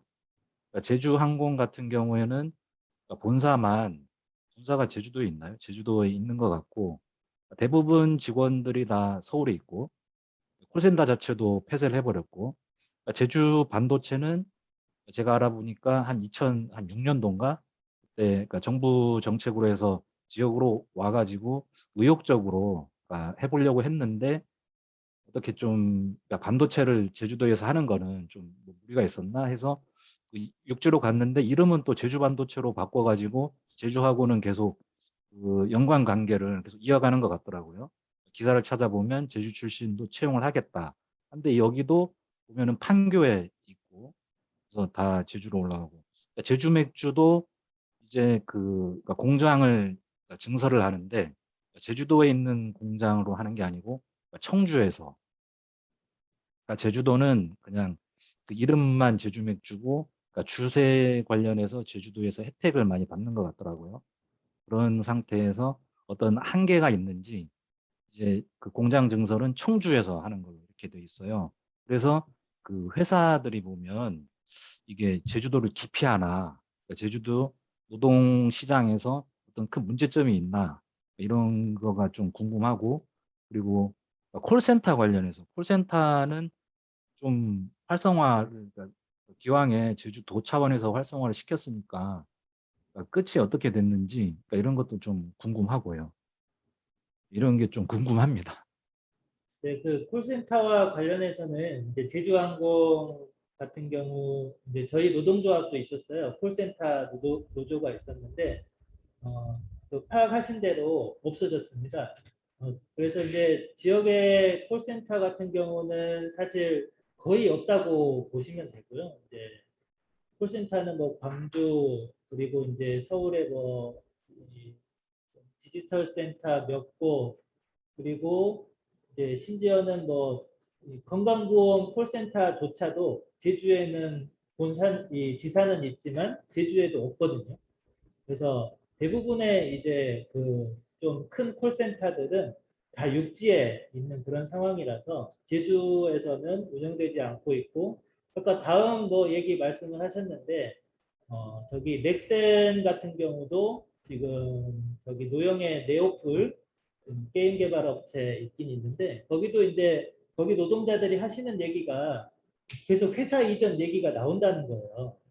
그래서 되게 불안해 하시거든요. 지금에서야 이제 자리 잡고 있는데 또 갑자기 회사를 이전한다라고 하면 사실 누가 여기서 버틸 수 있겠냐 이제 그런 얘기들을 하시는 거죠. 그래서 사실 이거는 제주 같은 경우는 되게 막 크게 뭔가 유치하고 막 해놓은 것처럼 보이지만 끝에 가면 이제 깡통인 경우들이 되게 많거든요.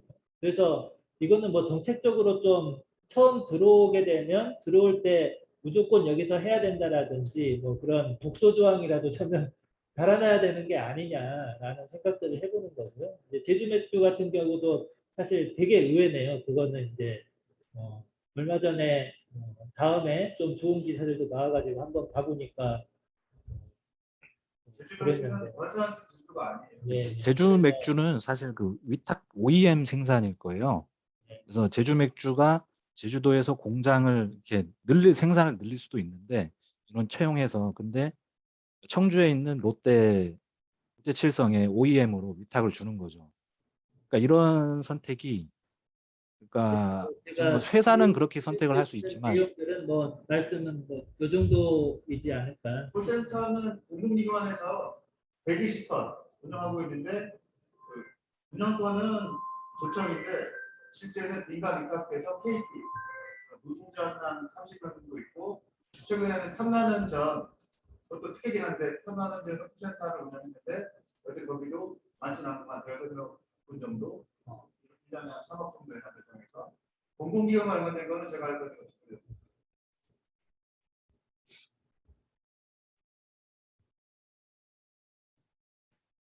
추가로 한 분 더 질문 받고 오늘 강의 마치도록 하겠습니다. 질문 감사드립니다. 가계실 분 될까? 전성우 선생님, 네. 의견 감사드립니다. 산업 구조 관련해서 제가 잘 모르기 때문에 나중에 별도로 또 아까 말씀하셨던 홍보인들이 99만 원. 조금만 더 상세하게 말씀해 주세요. 평균 임금이라는 것은 사실 제주의 가장 높은 연봉, 예를 들면 뭐 한 2억 원 되는 사람 거, 그리고 이제 최저임금을 받는 사람, 뭐 한 170만 원 받는 사람, 요 값이 평균된 값이에요.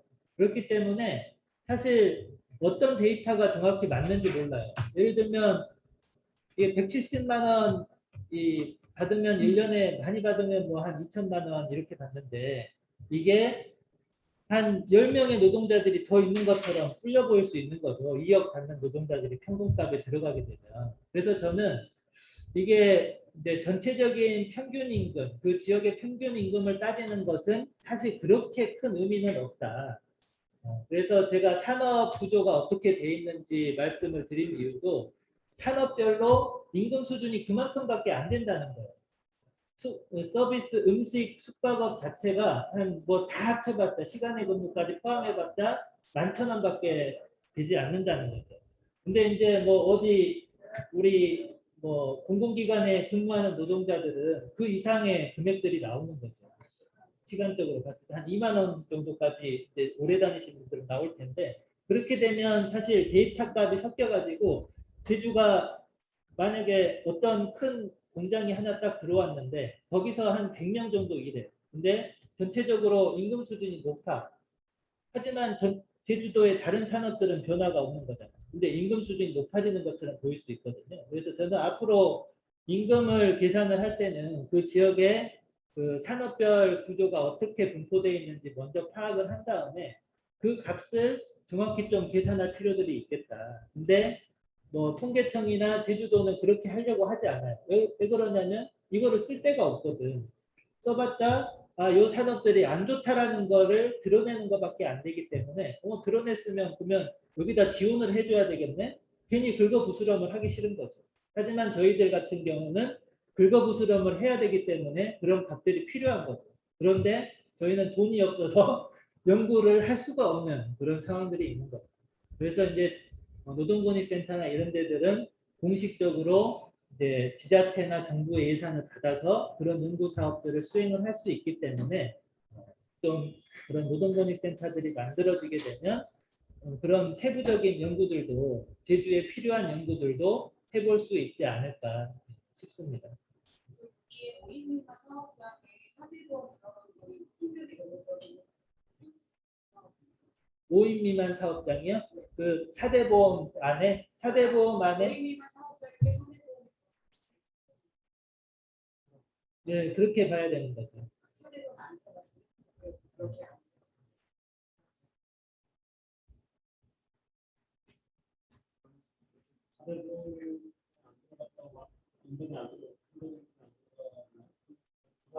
근데 이제 이런 게 있어요. 예를 들면 임금을 받았다고 하는데 임금을 받았는데 그 값은 잡혀요.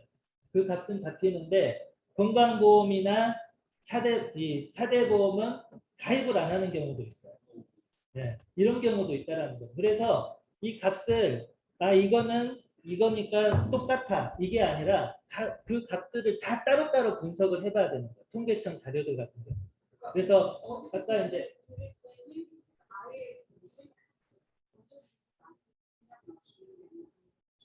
아예 그런 경우들 같은 경우는 아예 저 데이터에도 잡히지는 않겠죠.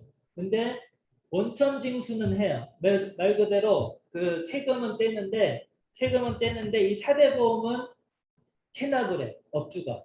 그러면 결국 이 사람은 4대 보험 가입이 안 돼 있는 거거든요. 그런 사례들이 있어요.